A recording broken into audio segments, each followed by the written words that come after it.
Okay, hello there my loves, and welcome once more to my channel and another book review. Today it's Brian Aldiss's Seasons in Flight, a short story collection from 1984, although this version I've got is from 1986 and it's a Triad Grafton edition. Who knew that the Chinese organised crime syndicate was involved in book publishing back in the 80s in Britain? But there we are, we've got evidence of it.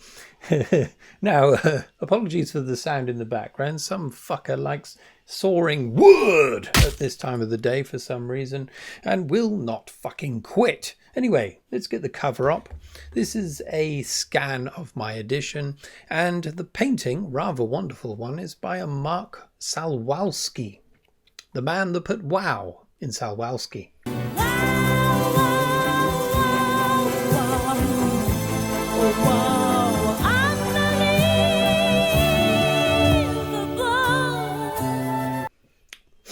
Anyway, yes, he's taken for his inspiration the only titillating morsel to be found in this book.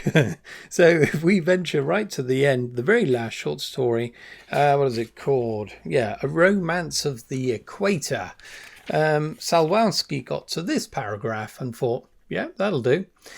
During the warmth of the night, he heard a sound like the distant booming of the sea. He woke at dawn and found that the two gazelles had turned into young women. They lay naked beside him, their eyes closed, one brown, one white. Still he held them, and his heart beat strongly, and his breath came fast as he gazed at their beauty. Yes, fair enough, fair enough. It's quite a diverting image, and it makes you want to read The Devil. You're thinking, what the hell's going on here? And yeah, that's a good question. We'll get to that later. But let's have a closer look at the image, and I just want to talk a little bit about it. Yeah, so here we go. Here's the image. One thing I'd like to say, first of all, is that the font is absolutely wonderful, don't you think? And you know, normally the likes of Stephen King, it's Stephen King's name that covers about 2/3 of the cover before you get an image crowbarred in there. But this one is just Aldiss, just plain old Aldiss, but a wonderful, wonderful font. I thought this was going to be a fantasy novel or fantasy stories. There are some fantasy stories, but yeah, there we are.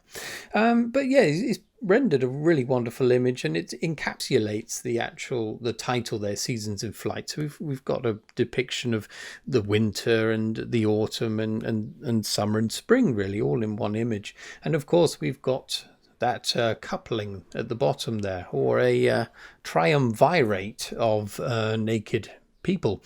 Yes, it's really wonderfully rendered, vivid colours. The only thing that I'm not so keen on is the way the two young women have been rendered there. He's tried to show this kind of hybridization of human and gazelle. I mean, this never features in the story itself, but yeah, he's having a bit of fun there depicting it. But it looks very odd, doesn't it? Because he obviously wanted to get the rump and the titties in there, so he didn't want any gazelle intruding on that area. But below the knee, we have these gazelle legs appearing, but it looks odd because you've got the second joint there. So it looks like it's got two knees, really. But of course, as we all know, gazelles are unguligrades. Have you ever come across that before? So they walk on hooves. So what looks like a knee bending the wrong way is actually the ankle. But yeah, in this image, I just don't think it really works. I think it would have been better just having them fully naked as human beings, personally. And also the humans' legs are gargantuan, but I'm being a bit naughty here. I think otherwise it's a really wonderful image, and I certainly couldn't do any better myself, so what the hell am I talking about? One last note on the artist himself. He is still active today. I've looked him up, and he's just as brilliant now as he was back then. More so, I would say. His figurative stuff is really wonderful, and you can buy his paintings, it would seem. And I was tempted by one of them, I must say. The problem being I just can't afford it at the moment, but it's quite reasonably priced, around £300 or so for an original painting. A couple of years ago, I bought a print, just a print of one of my favourite artists from the 70s, Rodney Matthews, and that was about £200 just for a signed print. So yeah, really reasonable priced art there. Anyway, let's get to the fucking book. So, Brian Aldiss, yeah, I don't have much experience of his writing, to be honest. I've only read 2 of his novels in the past, both of them science fiction. Hot House was one and Non-Stop was the other. But I thoroughly enjoyed both of those. Now, by all accounts, he was quite a prolific writer. So over 80 novels and over 300 short stories. So I thought it's been years since I read anything by him. So I thought, let's get back into the short story form since there's so many of the devils. Now, the first thing I would say is that it's quite hard to define the genre that these short stories inhabit, if you will. The cover, as I said earlier, suggests perhaps fantasy. And there are some aspects of science fiction in these stories, although it is quite subtle. It's the mention of like 2 suns, perhaps, or multiple moons, that kind of thing. There's also the suggestion of some mythical creatures like the ones we were talking about earlier. There's one from his series, the Heliconia series, the trilogy, which I've heard of but never read. But mostly I came to think of these stories as kind of obscure and thought-provoking parables almost. Each of the stories attempts to teach or explore an aspect of humanity, focusing primarily on the trials and tribulations of the poor and disaffected. They read like folk tales sometimes, and are strangely poignant. Okay, before I get to the stories themselves, I'll go through each one, maybe. Depends how long it takes. The first thing I'd like to say is that Brian Aldiss can write. Wonderfully written stories here. His prose are elegant. His characters, although briefly sketched due to the limitations of the short story form, positively sparkle on the page. It has to be said. In just a couple of sentences, he can sum up a character. You know, some of their past history, their level of intelligence, their emotional state. Lots of things conveyed in just a very brief sentence or two. That a wonderful skill to have. Now, it's unfair to compare him or these short stories to the ones I reviewed last week because they are like chalk and cheese, really. I think Niven in those stories where it's far more humour. It's a lighter tone. Aldiss is far more serious, perhaps. It's like reading a children's story and one written for 80-year-olds. No, that's a terrible comparison. But you might be able to get the idea of what I mean. Motherfuck! Okay, so, right, it's taken me 45 minutes to do what we've got to so far. You would not believe how many times I've had to redo stuff because I'm a gibbering idiot most of the time. Anyway, let's go through these stories one by one. I'll do it very, very quickly if I can. So the first story, The Other Side of the Lake. So this is, it's like an alternate version of the Bible, you know, a parable that you might get in the Bible. I spoke about parables. This reminded me of one. It's like 2 villages that are separated by a giant lake. One is quite affluent, one is very poor. And it's about a lowly fisherman on the poor side who takes it upon himself to cross this lake. No one ever does it because it's a bit spooky perhaps, but also rather dangerous. And he falls in love with a young girl on that side of the lake who also happens to be a housemaid of a priest. Now the priest is a celibate chap. He's not going to be doing anything naughty with this girl. He's not going to be able to marry her, but he takes offense when this lowly fisherman wants to take away his girl. So it's about the relationship primarily between this lowly fisherman and the priest, and we follow it through the years, the marriage, having children, and a change of fortunes for the affluent village. Interesting stuff. Makes you think, my loves. Now, some of these appear to be... So a lot of these seem to be set in Eastern Europe. That's as far as I could work out. Okay, so the next one, The Gods in Flight. So this is about mostly told through the eyes of a young native boy who lives on this tropical island. I can't remember where it is. Polynesia, perhaps. And his mother runs a guest house. It's a kind of tourist destination for Americans or Western society in general, really. And this is the only one really that tiptoes into the territory of science fiction, in that there's a third world war, or it's either on the cusp or it's just happened. The Americans, the Chinese, and the Russians have all nuked each other, and so this island in the middle of nowhere is so far untouched by this calamity, but they're used to receiving tourists and they're not coming. On this island, there's also this American that's living there. I think he's called George. Remember that at least. He's a kind of a hippie, smokes the old Mary Jane and all of that. And he has a kind of disregard, or he plays a bit fast and loose with the island's culture and history, kind of belittling it in some ways, because there's this mythology they have of a king that's buried in this tomb, or this kind of stone sarcophagus that George is kind of lounging on, and the idea that he will one day rise up again. And so this then dovetails into something that happens later, a direct consequence of this war. Quite interesting. So mythology and science fiction combining slightly.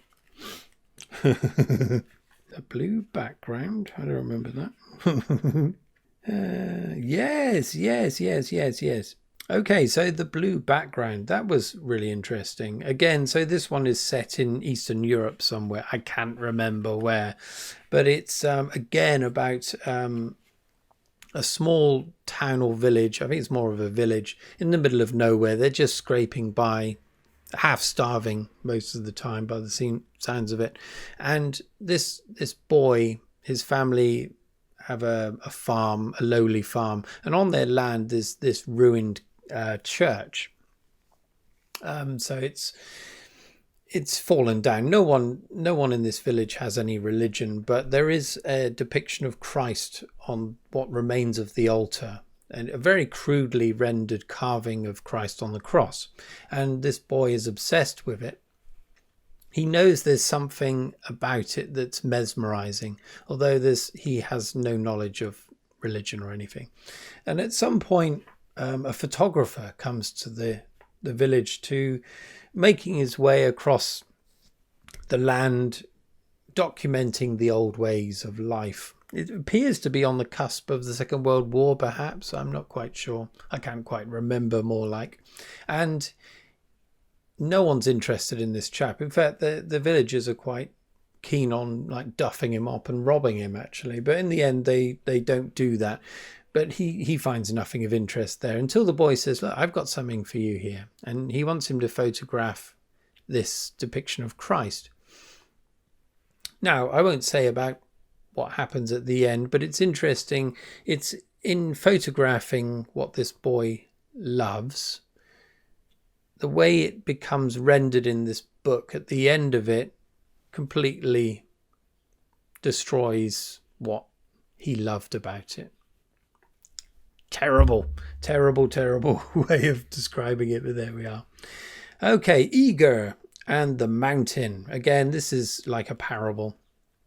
Again, a poor village up in the mountains, and this is the relationship between the men and the women of this village, and the fact that they're in opposition to one another largely, but also the women make these rugs out of the fleeces of the sheep that the men raise as shepherds.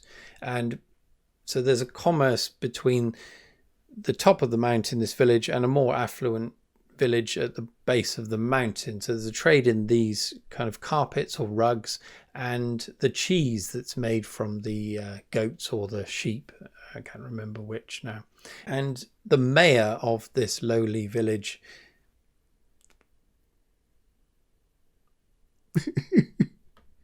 and his kind of backstory is explored at the beginning, besting a wolf. And so he's made the mayor, and he's trying to help his villagers thrive, and it seems very hard because everything's against them. The village at the bottom, yeah.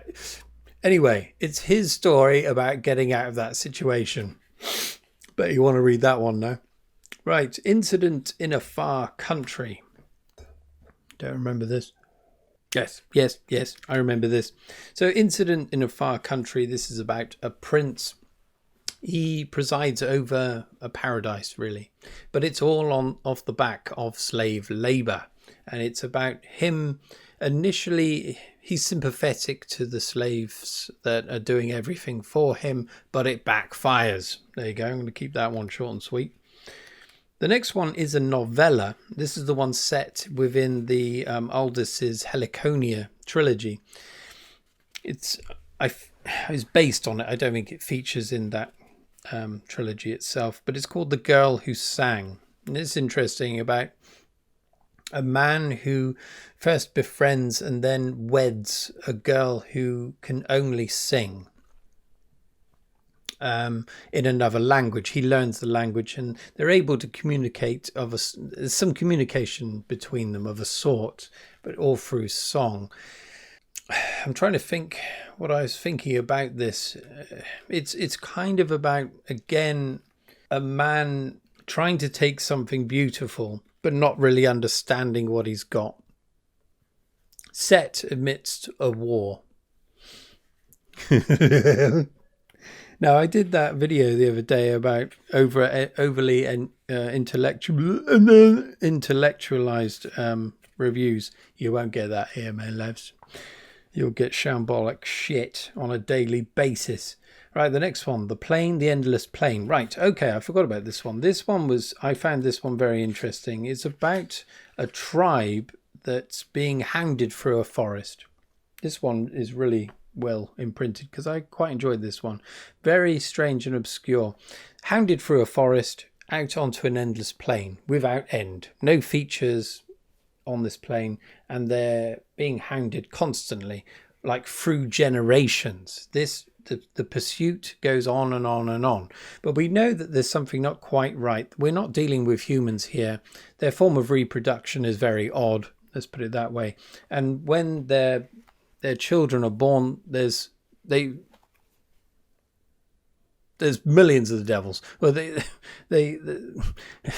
we're dealing with either a type of alien or insects or something like that. Anyway, endlessly pursued, and it's about the bizarre landscape that unfolds around them and their adaptations to it. And then the ending is very strange. And I tried to Google it to find out what happens at the end, but I don't think anyone really knows. It's up to you. I thought in the end it was describing the life cycle of a mayfly, perhaps, or mayflies, or perhaps bees on the run. Bees on the run. There you go, my loves. There we are. Right, how many left have we got here? Because I'm losing the will. Right, only 4 left. Consolations of Age. Consolations of Age, right. So this is about I think this is set in Africa, 2 bloodthirsty tribes that hate each other. Over the years, they've sequestered themselves to a mountain that's divided in 2 by a gap, a plunge to the death between these 2. So it keeps them separate, but they're bloodthirsty buggers, and they're only up on this mountain because other tribes have forced them up there. So they're all intent on killing each other, and they're ruled by 2 tribe elders. And towards the end, it's a conversation between the 2. And let's just say old age has made them think slightly more rationally about their situation. There you go. That was slightly better, wasn't it? I don't know. Okay, the next one is called The O in Jose. Now, I came across this short story in, what's the other one? There's another collection of short stories I read. Australian publication. What was it called? Beyond Tomorrow. I can't believe I remembered that. But yes, exactly the same story about 3 men traveling across, I think somewhere in Spain, perhaps even Mexico. I can't remember.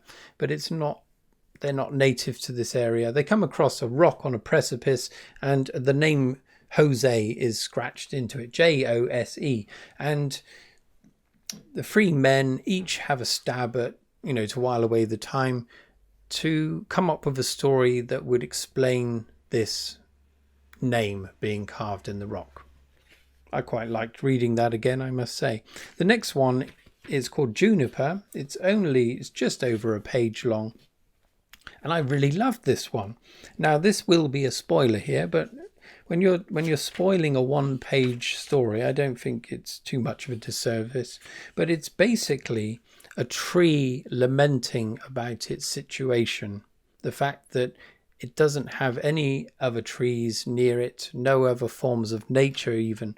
And so I was thinking, my God, where the hell is this? I was thinking perhaps a seed, or, a tree seed that's winded up in the middle of the mountains and it's growing all on its own.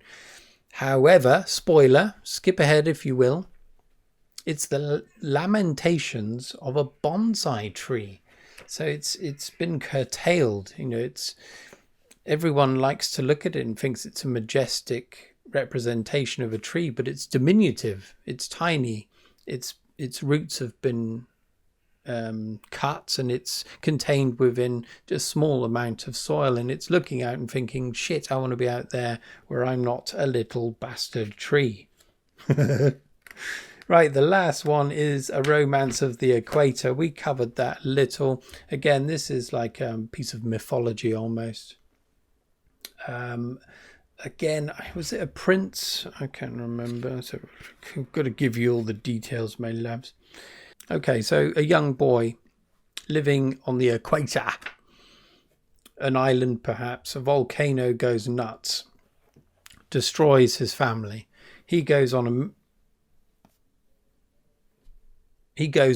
to escape the destruction and perhaps get over the grief of losing his family, and then comes across this island, another island, I believe, and he finds two gazelles perched on the edge of a cliff, and they're going to plunge to their death. So he saves them both. They both turn into beautiful women, naked ones, and he has his way with them, and all three of them have a wonderful time. But the next morning they're saying, right, you can only have one of us, you greedy devil.